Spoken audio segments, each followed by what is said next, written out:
It's working. Okay. Sorry if there was a problem then. I'll start from where I was.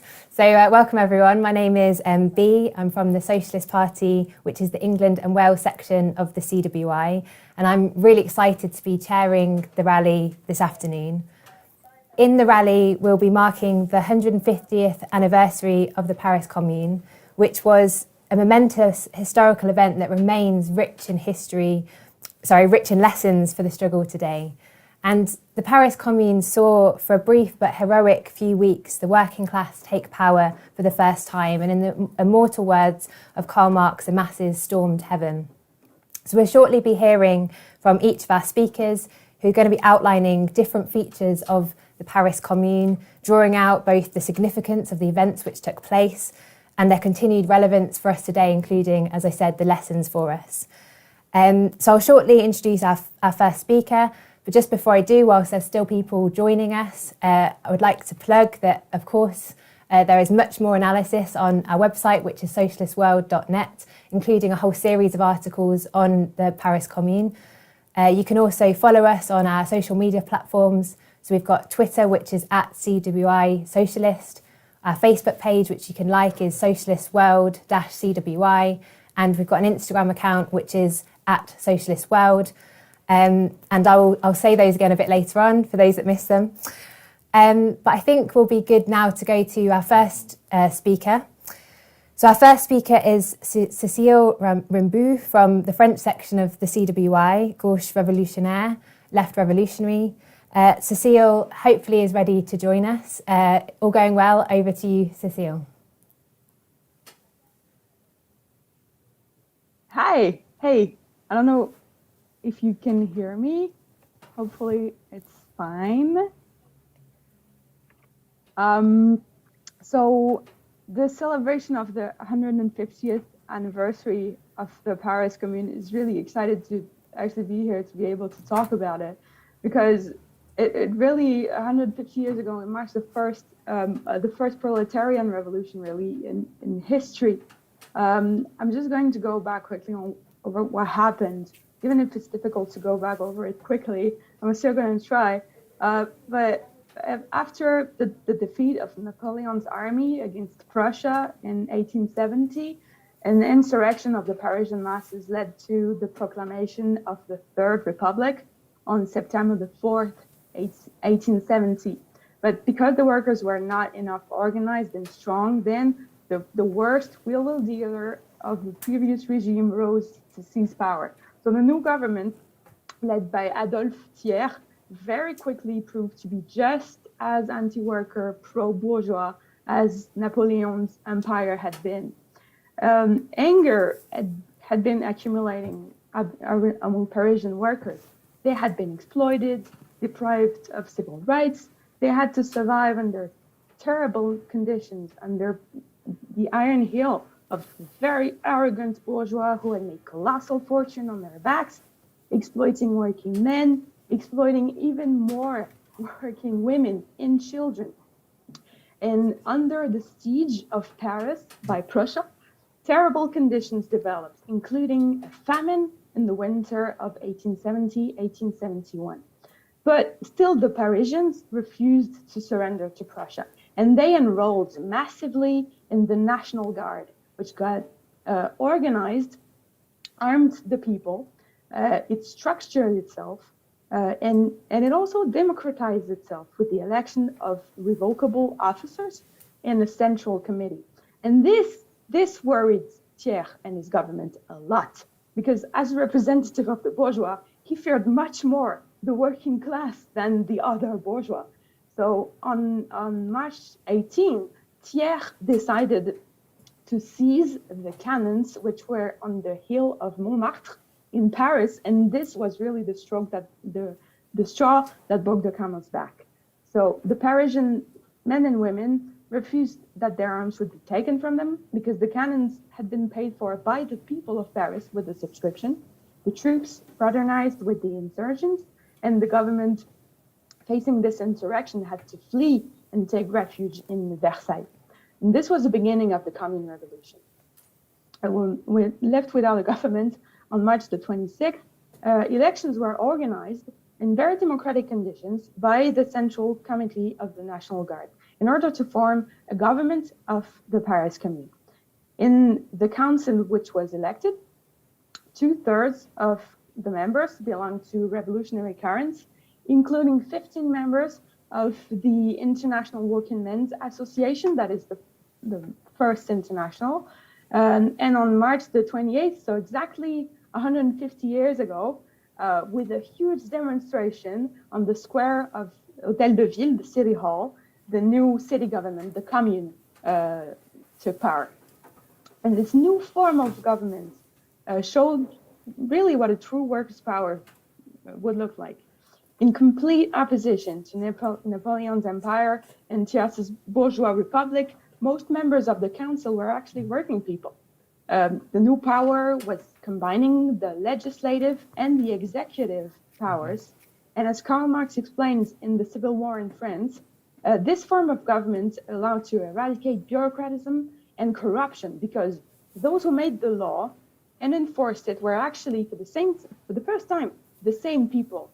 And all of them were subject to recall, and their wages could not be higher than the wage of a worker. And by the way, this was also the case with officials in justice and with the police. Now that is an effective way to end police brutality if all the officials were subject to recall. And during the Commune, every aspect of life was reviewed. And for the first time, the city had a government which cared for their needs. Their vital needs came first. The Commune addressed in the first place the terrible issue of housing and food distribution. One of the very first decisions that the Commune made was to freeze the rents and organize food distribution. The church as well was immediately separated from the state, and religion then became a private matter. Schools were open. Anyone actually could attend class if they wanted to. School supplies were completely free and provided by the city for free, which is something that we still don't have today in our so-called advanced countries. Foreign citizens were given the right to vote, and if it had a little bit more time, that would also have been the case for women as well. Such was their implication in this revolution. Labor legislation was revolutionized. Fines and penalties were banned, as was night labor for bakers.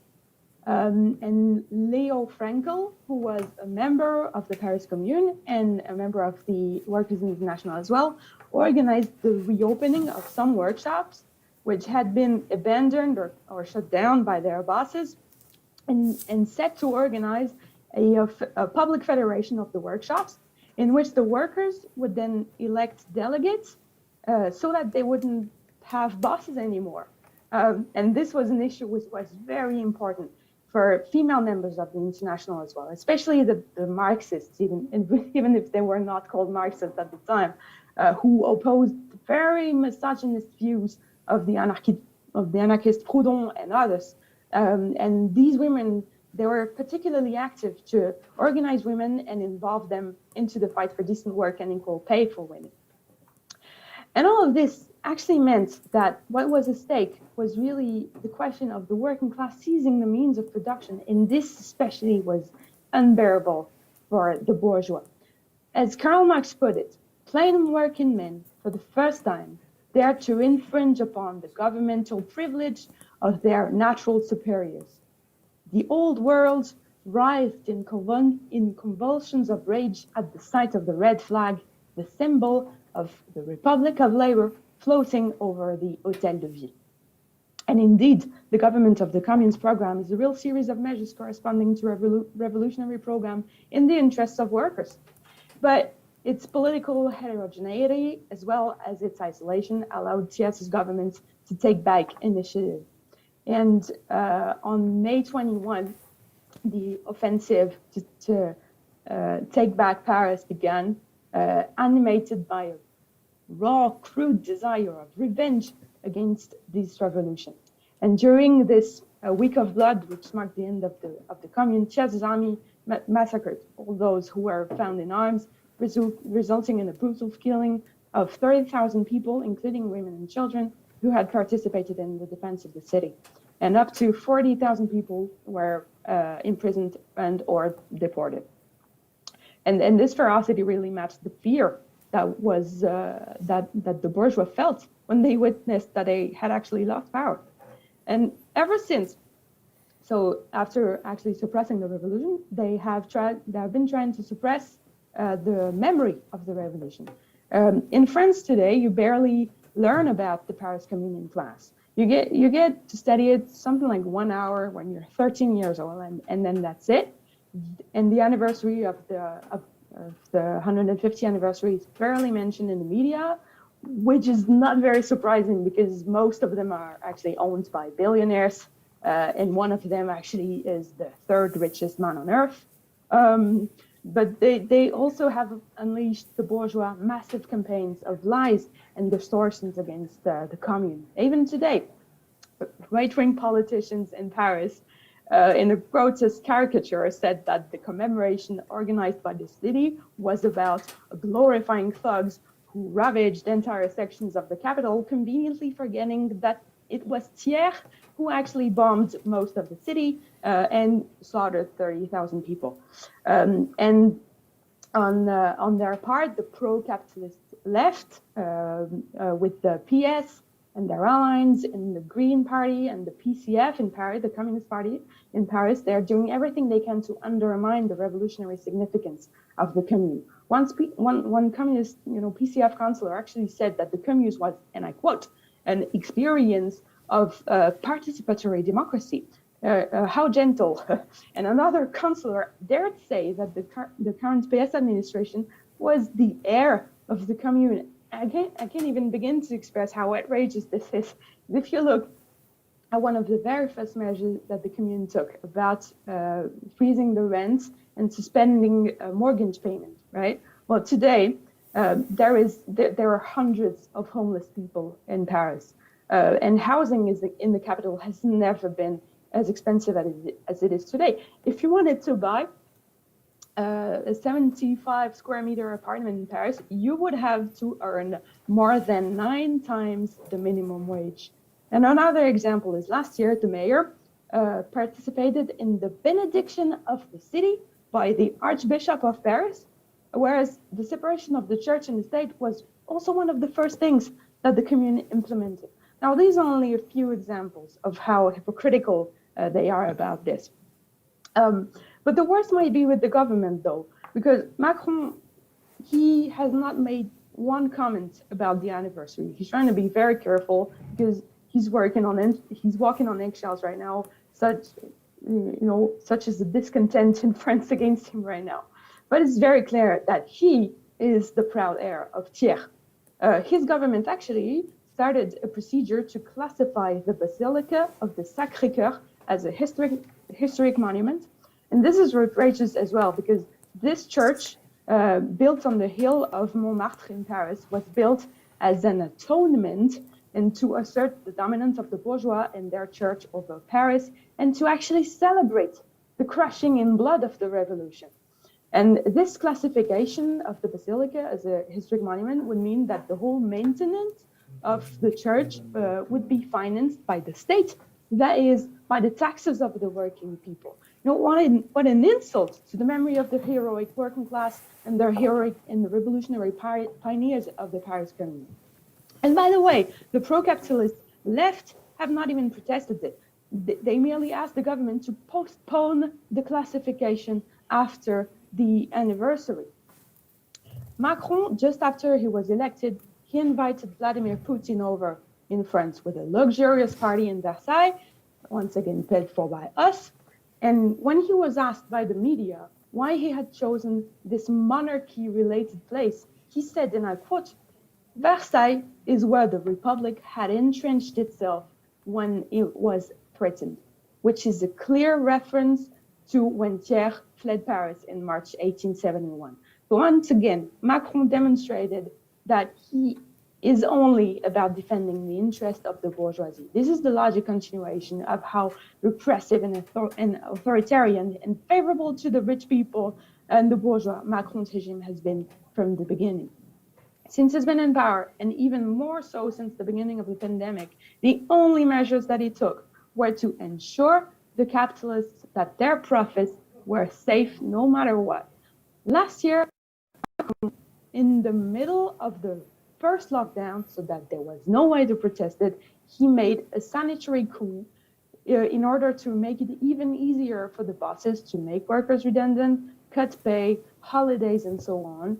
And he gave, later during the year, a 100 billion euro package to the corporations and multinationals.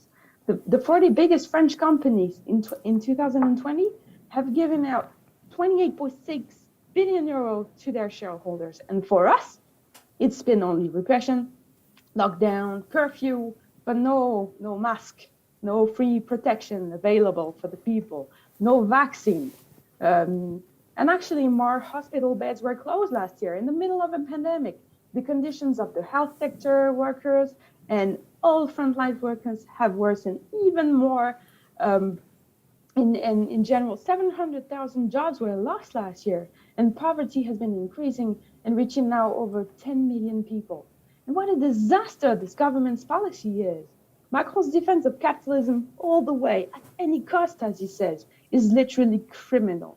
And he goes on, press conference to press conference, trying to pretend that there is no other way. But the bourgeois will always say that there is no other way than theirs.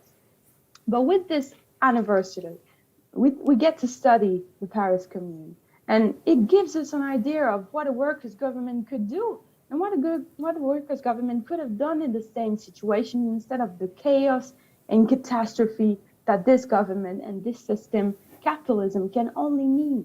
The Paris Commune, the democratic, equal society that it had only begun to build in only 72 days, is a huge inspiration for all of us today. And all of those who are looking for a way to change society, come and get in touch.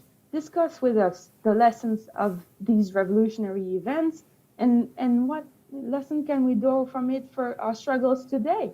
And more importantly, organize with us in Gauche Révolutionnaire in France and in the Committee for Workers International all around the world. Come fight with us to build an organization, a party, that is to say, the accumulated and organized experience of the proletariat, as Leon Trotsky put it, to fight for such a workers' government, and to fight for a socialist revolution that will get rid of capitalism and all the horror that it brings about once and for all. Thank you for your attention. I will leave you with Bea. Thank you.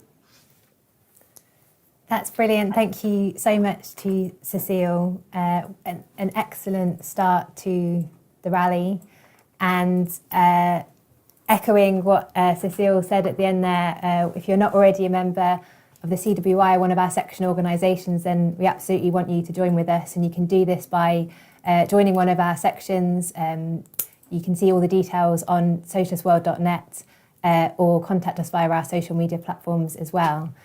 And Cecile gave a great overview there of some of the key events at the heart of what we're talking about today, both the achievements and also the suppression, and how it continues to be the true lessons of these events. And Cecile gave a great overview there of fear for big business, some of the key events at the heart of what we're talking state about. Representatives. So, and Cecile also mentioned the role of women, and there's a dedicated article specifically to the role of women that's available on socialistworld.net, and their role in the commune, which you can access now. So our next speaker is going to be Peter Taff. Peter Taff is the political secretary of the Socialist Party in England and Wales, and from the International Secretariat of the CWI. Peter has, amongst other books, written The Masses Arise, which is on the French Revolution, obviously the events preceding the Paris Commune. And this week, Peter's done a podcast on the Paris Commune, which is available, the Socialism podcast as well. So I think we're all ready to go over to Peter now. Why celebrate the Paris Commune today, which was an event of 150 years ago? And the simple answer to that is the importance that was given to this event by Marx and Engels, the founders of scientific socialism at the time, and it's very relevant to the struggle that we are continuing throughout the world to the establishment of socialism today. Because the Commune, for the first time in history, gave us a living example of where the working class sought to take power and took it for a very short period of time, it's true, and therefore provided the lessons for us in the struggle today. Up to the Commune, it's an important point, this, up to the Commune, even the geniuses of Marx and Engels, the founders of scientific socialism, actually believed that the working class could lay hold of the state machine and use it for its own purpose when it took power. But the Commune demonstrated that the preconditions for this would be that the working class would have to smash the old state machine and in its place create an entirely new state, which would be a workers' state, workers' and peasant state in the sense, with democracy and so on, as a means of moving toward the socialist transformation of society. This change was so important that it was the only major change which Marx and Engels introduced to the Communist Manifesto which they had written many years before, 1848 and so on. It remained the demands today are actually, which were threw up by the Commune, are relevant to the workers' struggles today. The right of elections, of the right of recall, of workers receiving no more than the average wage of a skilled worker, so on and so forth. And of course, the idea of a republic that would be different to the normal republics. This would be a social republic in which the economic and social demands of society, and particularly of the working class, would come to the fore and would be implemented. Now, the Commune took place originally because of the war between French capitalism and the regime of Bismarck capitalist Germany, dictatorial Germany, if you like. And the capitulation of the French regime to the armies of Germany at that stage led to an uprising of the working class. And we see this process really in many revolutions, particularly in the neo-colonial world, but also in the advanced industrial countries as well.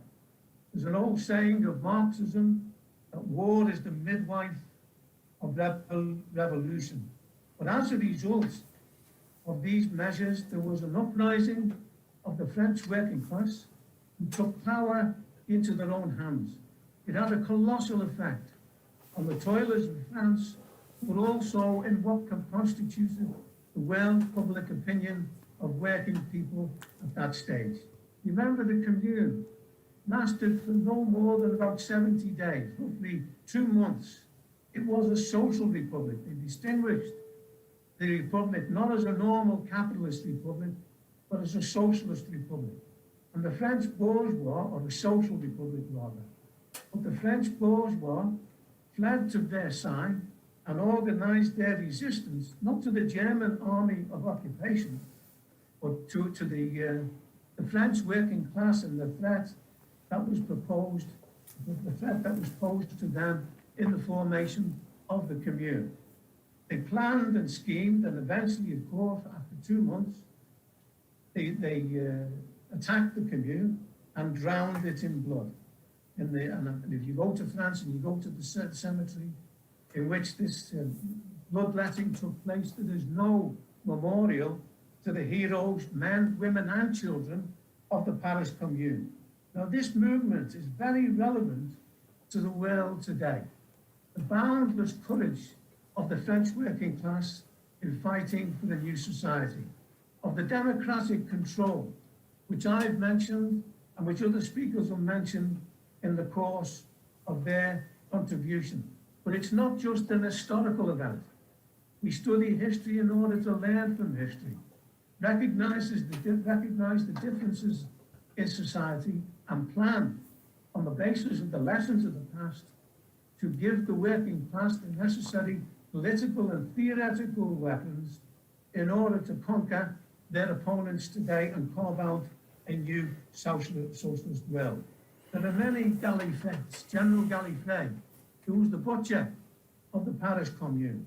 There are many Gallifreys who are waiting in the wind, in the wings.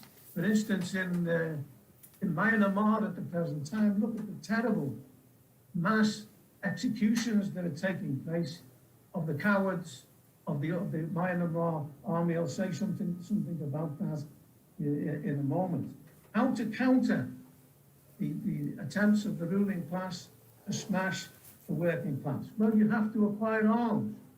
A revolution without arms is like a demonstration, if you like, of folded arms. It's ineffective. Where to get those arms? Well, if you take Myanmar now, you will see the way to get the arms is off the persecutors of the workers of Myanmar. That's the cowardly army that is shooting workers and youth and even children, women and so on in the back, in trying to suppress what was a democratic movement with mass support amongst the population. But you need more than just arming. You also need a guiding organization. Now, the French workers had the committees, which were elected by workers, local communes, if you like. What we need today, of course, is mass democracy in a similar form of workers and peasants' committees. But also, over and above that, we need a guiding organization, as the commune had, at least in outline, where there was a possibility of taking power, of establishing that power, but once having taken power in Paris itself, which was the seat of the revolution, it wasn't sufficient to just mark time. The Paris Commune ultimately failed because it didn't march on the counter-revolution redoubt in Versailles and in other parts of France itself. Nevertheless, it gave us a marvelous demonstration of what is possible on the basis of the actions of the working class itself. Myanmar is one very good example. And above all, the need for a party, once more of a party, and again a party, which the Myanmar workers do not have at this present time. They reposed their confidence in the former leader, who's now under the lock and key with the generals, and she collaborated with the generals. Nevertheless, the party needs the working classes of Myanmar and the small peasants and so on need a party based upon the interests of the working people and in the interests of the poor peasants and so on. But we see this revolutionary upsurge, similar to what we saw in France 150 years ago, not just in Myanmar, but in a movement that's sweeping throughout the whole of Asia. Not one country in Asia is inoculated against the movement and against the mass demand for a change in society. We have a similar situation in India, for instance, where the opposition to the rotten regime there is gathering support at the present time and is really challenging the foundations of Indian landlordism and capitalism. In the Middle East, there is not one stable regime. Lebanon is a catastrophe. All the countries of the Middle East are a catastrophe. And they have the same tasks that the French workers have, slightly different because of the importance of the land. Not to speak about Latin America, which is a catastrophe from the north to the south, in which we've got a very important stronghold, and we send our regards and wishes to the comrades there to see that they can withstand this terrible pandemic that is taking place at the present time. Look at Turkey, which is unwinding at the present time. The same applies to Europe. There's not one stable regime in Europe, including in Britain. The world economy is collapsing before our eyes. There's no real prospect of a sustained recovery, actually, throughout the whole of the world economy. Each capitalist class is outbidding one another in the awfulness of the program that they're putting forward for the working people. Look at Johnson, who in a private meeting with Tory MPs recently, only a couple of days ago, said, well, the vaccine in Britain was succeeded because of greed. He's a kind of modern Gordon Gekko I think he was called, in relation to greed is good, and so on. It's due to the selfishness. Actually, as soon as he made the statement, he asked for it to be withdrawn because of the embarrassment it would cause to him and to capitalism and so on. We see that even in the midst of the marvelous use of science to begin to solve the problems of the pandemic, the capitalists cannot help themselves in trying to use this crisis in order to enhance their own economic and political position. That's why we have the outbreak of vaccine nationalism at the present time. They're more interested, not in the health of the people, but in order to guarantee and increase their income, their power, and their prestige. There are rich lessons, in other words, from the Paris Commune. And the most important lesson is the importance of building what we call the subjective factor, the party, both the broad party of the working class, but also of the revolutionary party throughout the world, which is the only guarantee that the working people will be politically armed for the struggles to come. That's the most important lesson, which if you read the material of Marx, of Engels, and of Trotsky in particular, based upon the example of the Paris Commune, but also of the Russian Revolution, which did succeed initially and created the 10 days that shook the world, is the assiduous work of Lenin and of the Bolsheviks and of Trotsky himself in organizing and creating a party with the guarantee, the only guarantee for the success of the Russian Revolution and the 10 days that shook the world. So we are continuing that battle today. The Socialist Party and the Committee for the Workers' International are the real inheritors, and our comrades, particularly in France, of the lessons of the French working class. And just imagine what we will achieve. In conclusion, if we can achieve 1/10 of what the Paris workers achieved in their battle. We can, if we can create a mass party, we can end the rule of capital worldwide. We can offer to the new generation, above all, a future free from mass poverty, from mass unemployment and the terrible suffering which they are experiencing at the present time. This present crisis will get worse before it will get better. In fact, the only solution ultimately is the socialist revolution. And I'll end on this. Really, the key to the situation is the struggle for socialism in France. Our comrades in France are continuing that battle today. All the national sections of the CWI to continue this struggle.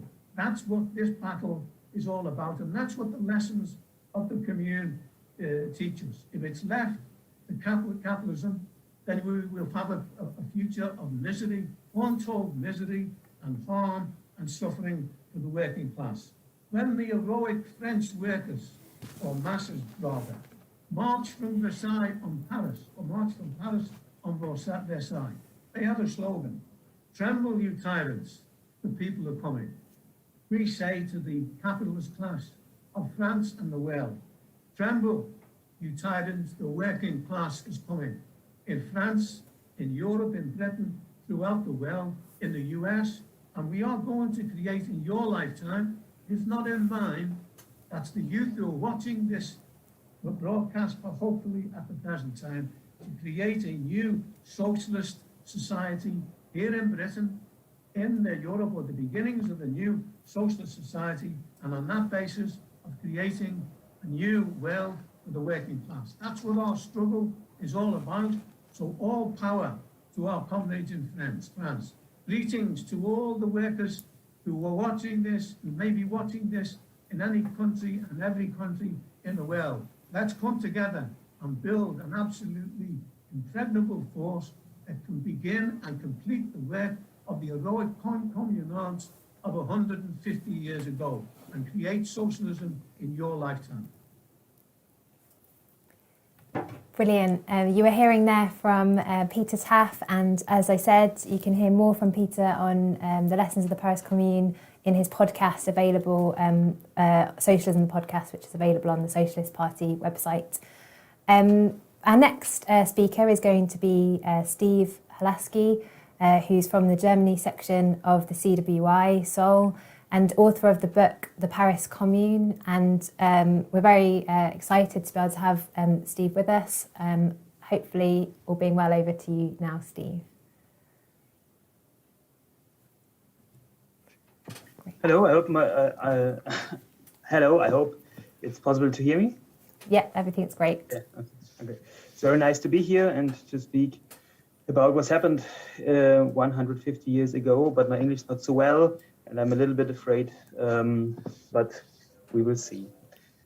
If the Revolution of October in 1917 is the most important event of the 20th century, then the Commune of Paris is the most important event of the 19th century. That's the case because it was able for at least 72 days to enforce another principle, if only in one city. The principle of the communards was not the principle of profit for a few. With the communards, a new principle made its way. It was the principle that they who produce the wealth decide democratically about its use. The call of the communards was heard in Europe, was heard worldwide.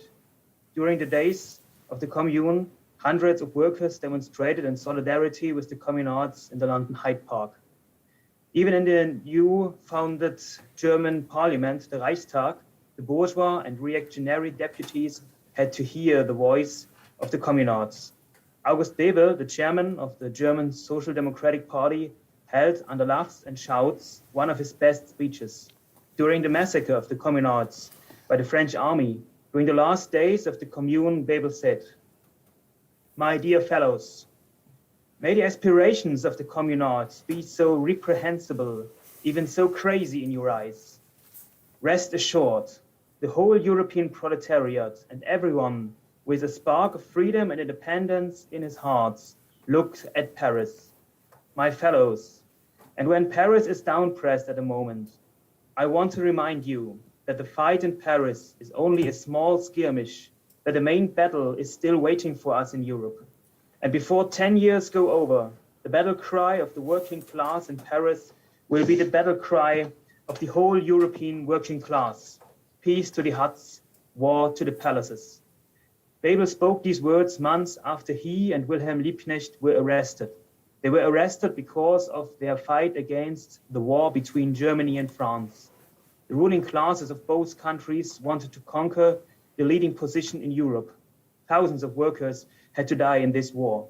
And both of them, Wilhelm Liebknecht and August Bebel, voted against the budget for the war. And that's why they were charged with treason. But because of international protests, they had to be released from prison. After the Commune of Paris, within the membership of the Social Democratic Party, the communards and what they stood for were unbelievably popular. On the other hand, the social democracy became bureaucratist. And so the leaders of the party and the trade unions hoped to reach socialism through a few small reforms. Especially after Friedrich Engels had died, theorists like Edward Bernstein and later Karl Kautsky tried to take the edge of the events in Paris. Lenin wrote in The State and Revolution, "During the lifetime of great revolutionaries, the oppressing classes constantly hounded them, received their series with the most savage malice, the most furious hatred, and the most unscrupulous campaigns of lies and slander. After their deaths, attempts are made to convert them into harmless icons, to canonize them, so to say, and to hollow their names to a certain extent to the consolation of the oppressed classes, and with the object of duping the latter, while at the same time robbing revolutionary theory of its substance, blunting its revolutionary edge and vulgarizing it." After the Revolution of October in Russia, Karl Kautsky wrote a small book. And with that book, he tried to declare that the communards of 1871 wouldn't approve the revolution in Russia. He did this in a revolutionary time, when it was possible to overthrow capitalism worldwide. He did this during the revolutionary events in Germany. He did this, and so he helped the SPD leadership to destroy the revolution in Germany with the help of right-wing groups, called himself Freikorps.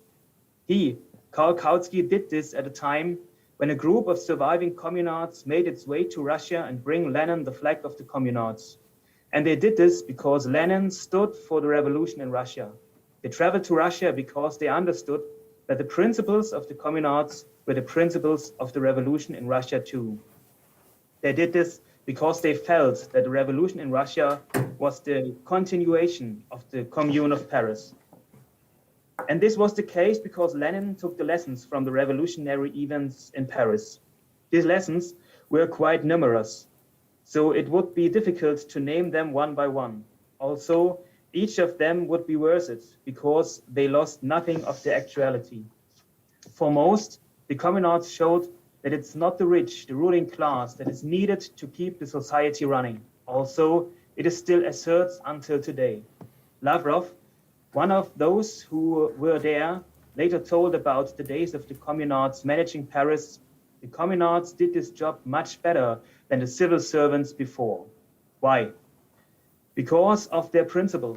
The principle was not about securing the profits for a few, but to make the life better for all, especially for the hundreds of thousands of workers who had suffered under capitalism. That's why the taken measures are on one side absolutely logic and on the other side absolutely needed. They needed flats, and so they took the flats from the rich families who had left them or who had more than one of them and gave the flats to the poor families. Rent debts were cancelled. The belonging that many families had to give to the pawnbroker could be taken back again. Legitimate or illegitimate children were equalized. Bakers would not have to work at night anymore, or libraries, museums, and theaters would be reopened, especially for poor workers. Every Sunday, the communards gave a big open-air concert for free. Schools would be organized by the state without the influence of the church. Companies left by their former owners who fled from the revolution were reopened under the control of the commune. All that was possible because the profits of a few were not important anymore. If we compare these measures of the 72 days of the commune with the so-called left governments here in Germany, it becomes clear what enormous feat was made by the communards. And it becomes also clear that it is a big mistake of the German left party to take part on pro-capitalist governments with the Greens or the Social Democracy. These governments don't break with capitalism as the communards did it. And thinking about Germany, the country that until now was looking not so bad in fight against the coronavirus, the will of the ruling class to ensure the profits of the large companies made it impossible to ensure a real protection from the virus. That is why the principle of the government today is to save the profits. There is another important lesson from the communards. A few weeks ago, before the revolution of March 18th took place, there were Germans attacked in the French capital because there was still war with Germany. But as soon as the workers took power in Paris, it was completely normal to vote Germans to committees of the commune, so they could work together. Especially in Germany, we should not forget this lesson. Everything can change. People can learn and change their ways when the working class is marching. Right now, there are big reactionary marches that, even if illegal, are not prevented by the police. These marches are not the last word in history. The influence of reactionary forces will dwindle if we organize social struggles. And it was Lavrov, the former anarchist, who took another deciding lesson from the commune. You need one organization. You need one party of the working class. Why is that so important? Lavrov reported of all the tasks and problems the communards took on at once. And bitterly he resumed, they were not ready. There was no program and decisions of what to do. Avoidable mistakes were made, important tasks laid bare. And so the communards didn't arrest the reactionary government under Prime Minister Adolf Thiers. 3 times this would have been possible. First, on March 18th, when he waited in the rooms of the foreign ministry. Second, if the communards would have marched to Versailles in the days after March 18th. And third, if the communards would have taken over the central bank. We have to learn from these mistakes. We need to be ready. We need a party, not only to discuss our daily political strategy and plan ahead, we also need a party to take the lessons from former struggles and apply them to future situations. We applied these lessons in Germany in the Left Party. We fight for socialist and democratic party for the workers. We fight against government participations. It's a fight, David against Goliath, but we fight it to show at least at a few places what the Left Party could achieve right now. Another lesson is important. For the communards, it was very important to destroy the bourgeois state.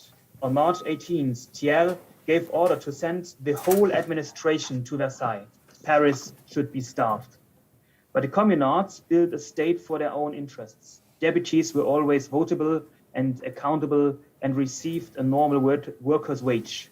The communards understood that you cannot make a bourgeois state to accept your principles. You have to break the bourgeois state. So they did this. They refused to work together with bourgeois forces. The leadership of the Left Party in Germany didn't draw such lessons, but we tried to spread such lessons inside the party. The principles of the communards could not survive in the eyes of the ruling class. The French Prime Minister and German Chancellor Bismarck joined forces in the fight against the communards, even if they were enemies yesterday. Now, French officers could search for troops against the communards under prisoners of war. The ruling class joined hands against the workers' movement, even if they were enemies. But the most important thing is maybe that the communards showed that it is possible. The best way to praise the communards is to do what August Bebel had said. Let the battle cry of the Paris proletariats become the battle cry of the proletariat worldwide. Peace to the huts, war to the palaces. And in that way, we are all communards. Thank you for your attention. Brilliant. Well done, Steve, showing revolutionary courage and overcoming obstacles, including language ones, but you needn't have worried because that was a brilliant contribution to the rally. So I'd now like to hand over to our final speaker who's going to conclude the rally today. That is Tony Saunois. Tony is the Secretary of the CWI. We're very pleased that he's here to speak to us. Over to you, Tony. Well, comrades, I think we've had an excellent rally, albeit short and with the constrictions imposed by Zoom and the pandemic. But nevertheless, I think it has been a tremendous event to commemorate, as other comrades have said, one of the greatest events really in the history of the French working class and one of the most crucial events in the history of the international working class. And that is, of course, to celebrate the heroism and the revolution that the immortal communards carried through or attempted to carry through in Paris in 1871. That revolution, as comrades have explained, had great significance. It had great significance for Marx and for Engels, and in particular for Lenin and for Trotsky. We could say without the immortal events in Paris in 1871, that contributed enormously to the understanding of Lenin and Trotsky and their ability then to lead the working class to power in the Russian Revolution years later in 1917. But of course, as comrades have explained, the significance of those events of 1871 were not lost on the French ruling class. They moved, as Peter and other comrades have outlined, to crush in blood. A bloodbath was on the launch with the slaughter of tens of thousands of men, women and children. The French ruling class have tried to expurge the events of 1871 from history. In that, we could say that they have failed. But why were the French ruling class so brutal in their response to the events that took place in March, between March and May of 1871? Capitalism as a system can be very flexible to defend its own particular interests. They'll make all sorts of concessions, but there's one thing that they will never concede, and that is to hand over power to the working people, particularly to the working class, and allow them to take over the running of society. And for that reason, they reacted in a ferocious manner to crush the revolution and the attempts to carry through the revolution by the communards themselves. Those grave diggers of capitalism, as Marx explained, who moved to take over the running society in those tremendous events. And in that, there are also important lessons that we have to learn. Because what is the reaction of the ruling class?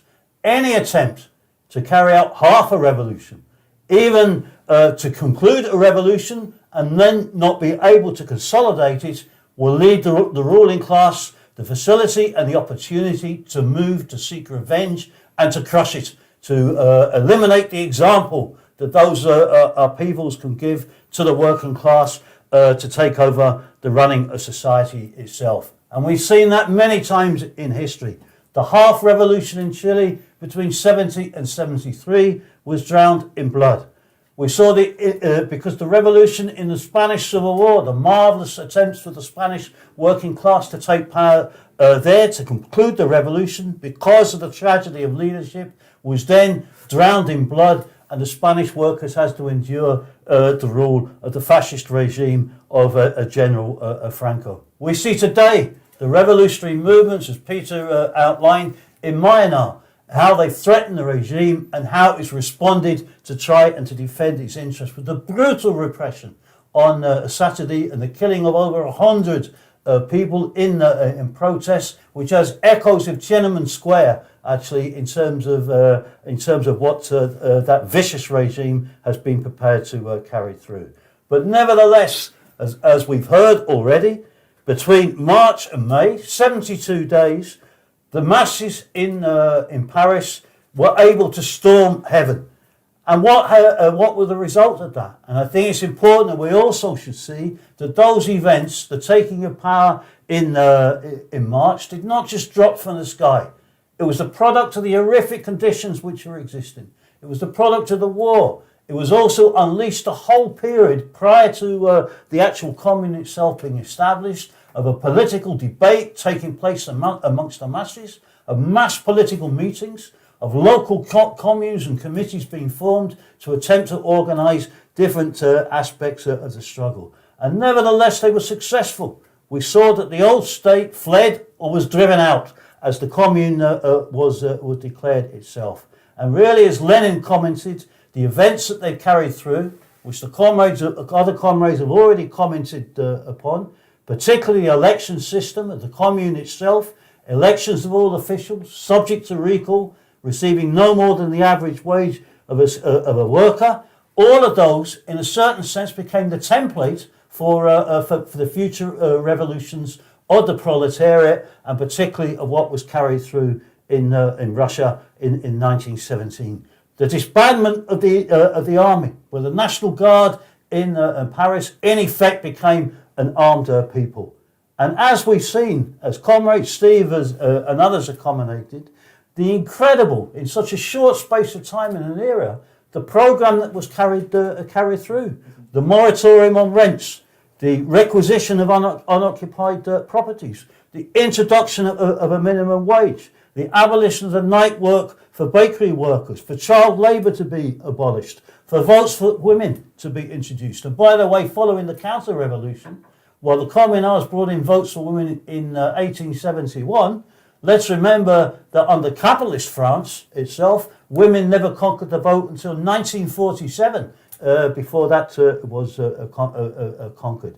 And we saw, as Steve has illustrated, the explosion and initiative that took place with the opening up of the theatres and other institutions. Features that we've seen, comrades, in many other revolutions where the energy of the masses is harnessed and can be utilised. And we today are facing this horrific pandemic. But the Bolsheviks also faced not one pandemic. They were dealing with the pandemic of Spanish flu in 1918. They had the outbreaks of typhoid and cholera and had to take incredible measures to organise a programme of public health, to organise a programme of education about how to deal with the health issues itself, all of which was only possible because of the mass involvement of the population in managing that disease. And we saw another example, which I was very struck recently when I read, of what took place in the half revolution, which was carried through in Chile between 1970 and 1973. They organised a polio vaccination campaign, and in Chile, because they involved the industrial cordones and the other community committees that were there, they drew upon the experience of the masses. 80% of the Chilean population were vaccinated against polio in 48 hours. It's an incredible feat if we consider what the capitalists have not been able to do in the vast majority of the countries where we're facing this particular pandemic today. It's a reflection of the incredible energy and inventiveness which is unleashed during all revolutionary lessons. But as comrades have explained, it's the crucial lessons that we draw from those events of 1871 which are of decisive importance for the working class today, and particularly for Marxists and revolutionaries who are looking for a way forward to build the necessary forces to challenge and eventually to overthrow capitalism. We face, as the CWI has explained, a new era of capitalist crisis, of multiple crises, of economic, of geopolitical, of environmental, of social crisis, all being faced in the most brutal and horrific way at this particular conjuncture in the history of capitalism. We see the nature of modern capitalism revealed in its obscenity of the vaccine wars which is now taking place. The marvellous scientific achievements, but then the limitations of the private ownership and the capitalist governments who have been incapable of managing that situation on a genuine rollout basis, on an international basis, particularly the sufferings of the neo-colonial world. And what a nonsense we hear from the ruling classes where they say that it's capitalism that has allowed this scientific development to take place. Let us remember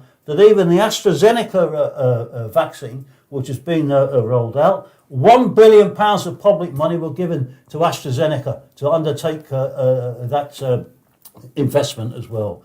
We see the battle which is going to unfold now over the question of patents. The way that the neo-colonial world has been starved of getting adequate, in particular, getting adequate access to the vaccine and its distribution. We see a struggle will take place now probably over the issue of the patents, very similar to what happened in relation to the AIDS pandemic as well, where they wouldn't allow countries like in Africa and Latin America to produce their own versions of the drugs because the major monopolies wanted to maintain control of them and the price mechanism of them to increase and secure their profits. These giant pharmaceutical companies will act like leeches, sucking the blood out of some of the most oppressed and downtrodden sections. And what a classic case of the need for nationalisation and expropriation of these companies is necessary at this stage. And that is another aspect of the lesson that we have to draw from the Paris Commune itself. We don't just face a multiple crisis, comrades. We also see a situation of multiple uprisings which have taken place around the world, which are crying out for the lessons of 1871 to be applied. Peter referred to the events of Myanmar, the need for an armed uprising to be prepared, for the masses to be organised, to march on the military, to break the military, at least to split it and acquire arms from it. And by the way, that has happened historically. It is not a far-fetched utopian dream as far as revolutionaries are concerned. Let's remember, even in the Arab Spring, how the masses in Egypt marched towards the barracks, and it was at that point that the army broke and moved and sections of them moved against Mubarak. Of Barcelona in 1936, when the masses stormed the military barracks to arm themselves and organise an uprising. We see that multiple uprisings taking place. The Lebanon, Chile, Iraq, Senegal, Haiti, the Black Lives Movement as a social revolt, the general strike in Bolivia, the uprising which took place 18 months or 2 years ago in Ecuador, the mass protests in Thailand, the enormous general strike in India, 250 million, followed by this marvellous movement of the farmers. All of those mass movements, many of them reaching to the point even of an uprising, have lacked, however, one crucial, or two quite crucial aspects. Lessons again from the Paris Commune. The absence of organised committees of struggle, democratically controlled, to bring the movement together. And crucially above all, as comrades have emphasised and explained, the need for a party with a programme to break with capitalism. And that, of course, doesn't arise automatically. Did not arise automatically, of course, in the Paris Commune itself.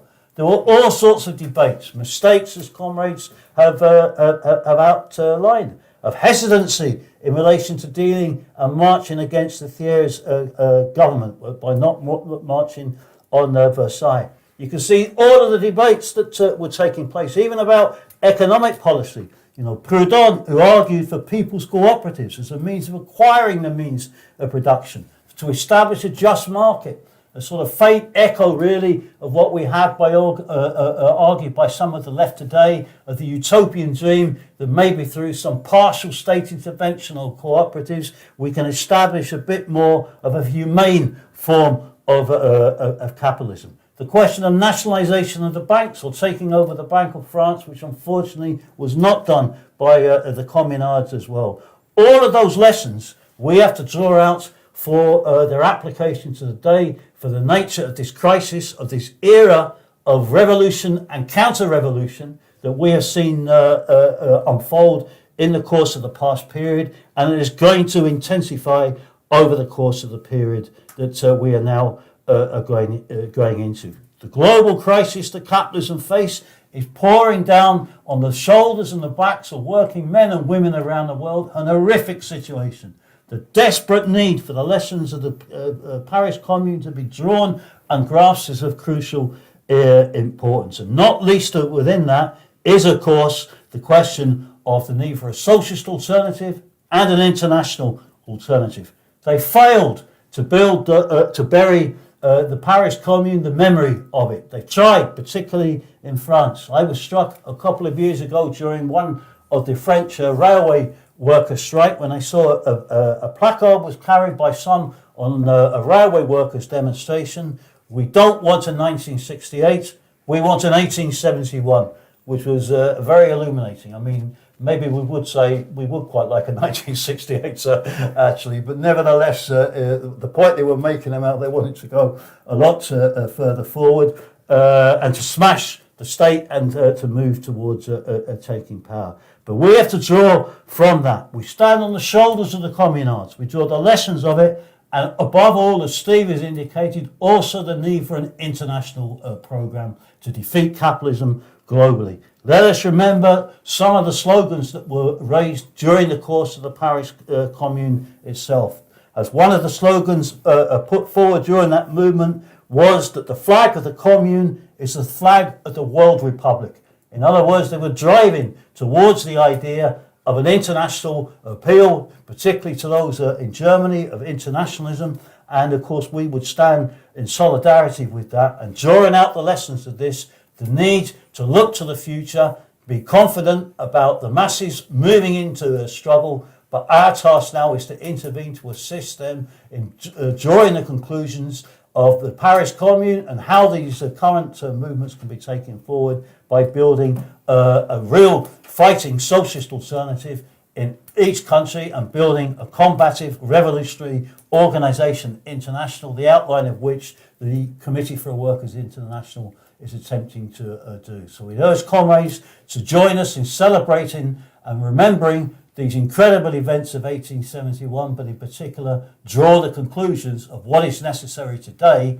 in order to build an alternative which is now more urgent than ever because of the depth of the crisis, the urgency of building a mass socialist alternative to replace this decadent era of capitalist decline and decay. So I thank the comrades for watching and appeal to comrades, don't just look at our analysis, but join with us in a struggle to build such a socialist alternative.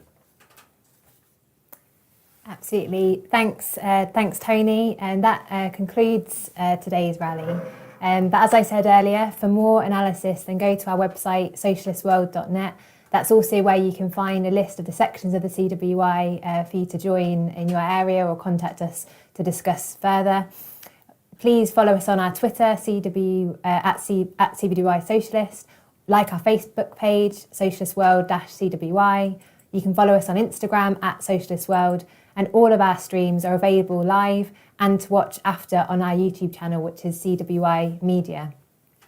Before we go, we should acknowledge the hard work of our technical team who've made the events possible, and for each of our fantastic speakers for their excellent political contributions, drawing out critical lessons of the Paris Commune for today. And the task now is for each of us to take forward and grow these ideas, to build the Committee for Workers International with deep roots amongst the working class and young people, arming ourselves with the lessons of history so we can participate in the revolutionary movements that are coming and so that we can assist the working class in taking power, beginning the socialist transformation of society. So thanks again for everyone who's joined, and hopefully we'll see you at a broadcast soon, and beyond that on the streets in the struggle.